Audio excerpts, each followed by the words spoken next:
Welcome everyone to episode 182 of Bulletfreak's Current Call. I am your host, the one, the only, the legendary Bulletfreak 224. Now let's start with the music. After a exciting grand finals between Nia and Nobi at King of Iron Fist 2015 in Tokyo, Japan, Tekken producer Kazuhiro Harada announced Tekken 7 Fated Retribution via a new trailer, a major update to the Tekken 7 arcade.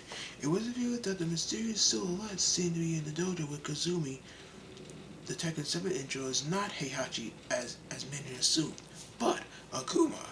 Yes, Akuma from Street Fighter. Get hype now.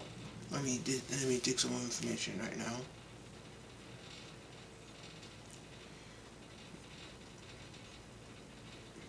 Not only will Akuma will be playable, but he will have a key role in Tekken 7's storyline. Turns out, the trailers and intro all this time, the new trailer that shows Akuma promised Kazumi that he would kill Heihachi and Kazuya if she dies.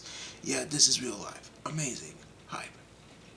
We'll learn further details about the story later on, but an update. Key artwork, Akuma render and screen added.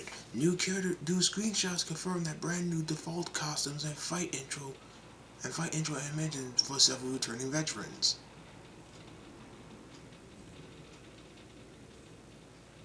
And update number 2. Check out 25 plus additional screenshots here. Confirmed so far that Tekken 7 Fated Retribution updated graphics, new characters, and brand new default costumes for the old cast. New stages and new intro poses. And of course, freaking Akuma.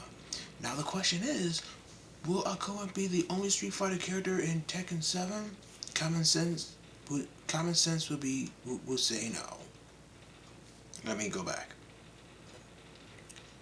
And after last weekend of Akuma's reveal at Tekken 7's Fated Retribution's improved graphics engine and new costumes, even non-Tekken players are becoming interested in Tekken 7. To keep the hype going, Namco Bandai released over 25 screenshots showing off the new stages, updated graphics, and providing a much closer look at the brand new default costumes for several returning fighters. Tekken producer Kazuhiro Harada has confirmed last week on Facebook that of course more stages and costumes are on the way for Tekken 7 Fated Retribution. As you might have noticed, these three screenshots directly above, Akuma will get his own stage in Tekken 7 with 2 versions.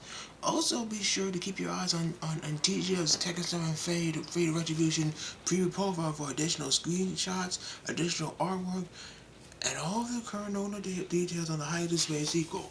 No counter date has been announced yet, as Tekken T7 FR will hit arcades in Japan first. And okay, back in July, a 6-issue Street Fighter Cross G.I. Joe comic book series was announced, written by R.A. Citizen, Hulk, Superman, and Tech Jacket, and drawn by Emilio Laso, Doc Hass / son of Samhain. The story will have Bison and Destro uniting Shadowlaw and Cobra to create an unholy alliance which the World Warriors and the Joes stand a chance of stopping. Last week, on several cover artworks for issues 1 and 2, 7 to be exact. Let me dig some more information into this. I'm just looking at all these G.I. Joe. Looking at all these Street Fighter Cross G.I. Joe comic books and so forth. I'm not much into comic books, but when it comes to video games, yeah. And the latest online update for the arcade version of Tekken 7 just went live. Along with improved online matchmaking, Tekken 7 version 1 adds a ton of new and classic alternate costumes for customization items for the current roster. Classic Player 2 outfits like Paul's biker attire, Steve's boxing gear, King's beast body, and Law's yellow jumpsuit are now unlockable.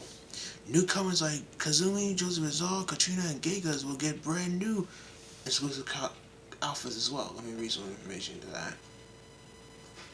Similar to the graphical upgrade Namco implemented from Tekken 5 to Tekken 6, these classic outfits will see visual enhancements, moving rendering, and textures over these early incarnations of the prequel Tekken Tag Tournament 2. However, note that these screenshots were taken from the old build of Tekken 7 before T7 Fate Retribution update that will add some much appreciated graphical parts to what you see below.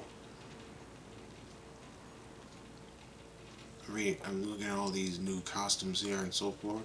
I gotta say, well, these costumes are gonna knock your socks off. Most of the costumes in this batch of screenshots are character exclusive. However, a few are universal, meaning that several, if not all, characters of the same sex can equip in these outfits. Example of universal items are in the last two screenshots.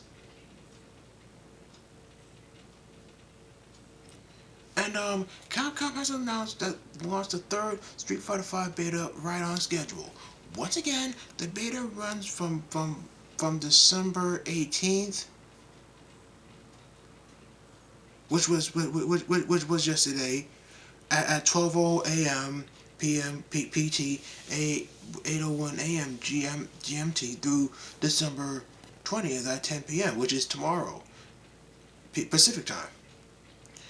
The beta starts off with 6 characters: Ryu, Kami, Nakali, Nash, Birdie, and Laura. Dulcium and Zangief will also join the roster at some point. Moves includes ranked match, casual match, training, CFN, battle settings, and options. For further schedule of the details over this time, visit Capcom Unity. And to celebrate the return of the Street Fighter V beta, the Fighters Generation, one of my favorite websites, presents a new Birdie combo video. It's a quick CMV and only a few minutes, but yours truly run through some of Birdie's new combos from beginner to advanced. In Street Fighter V so far, it seems they've been partial to returning Street Fighter veterans, especially those who haven't been in the spotlight very often. They'll probably keep this trend going. Stay tuned for more Street Fighter V videos in TJ's YouTube channel. That's it for my gaming news here. On to my channel update. I did a couple of videos. I did my thoughts on WWE TLC. I told you and Roman Reigns did it. He won the WWE World Heavyweight Championship. Finally, yes. And I also did my first gameplay on Dead or Alive 5 last round on the PS4. I also did my first gameplay on X-Men Mutant Apocalypse on the Super NES. I also did a gameplay on Vector Man 2, and I also did a playthrough with Leo and Miharu. I hadn't done a playthrough on Tekken Tag Tournament 2 in a while now. I'm like, what?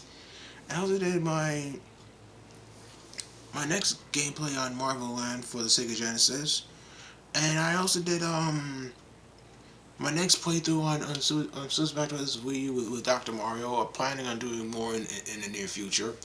And I also did my next gameplay on Super Smash Bros. For Wii U as well. And I gotta say though, while I was watching that final Smash presentation, I see, you know, guess what I saw at the end of the trailer? Bayonetta. Wow. I'm like, gosh, Bayonetta's gonna light up the stage here or something like that. Yeah. And in other notes, hopefully I can maybe sometime down the road I can start buy some Nintendo eShop cards so I can put those in my Nintendo Network account, so I can get those characters like Ryu, Lucas, and more, like Roy, and so forth. Yeah, well, that's all time I have for this week. I hope you enjoyed the show. Don't forget to like all my videos, leave a comment, subscribe to my YouTube channel. Go back and watch our other episodes. You can also like me on Facebook and follow me on Twitter at Negafree224. Hit me up on MySpace and on Nintendo and PSN. Okay, guys. Thanks for watching.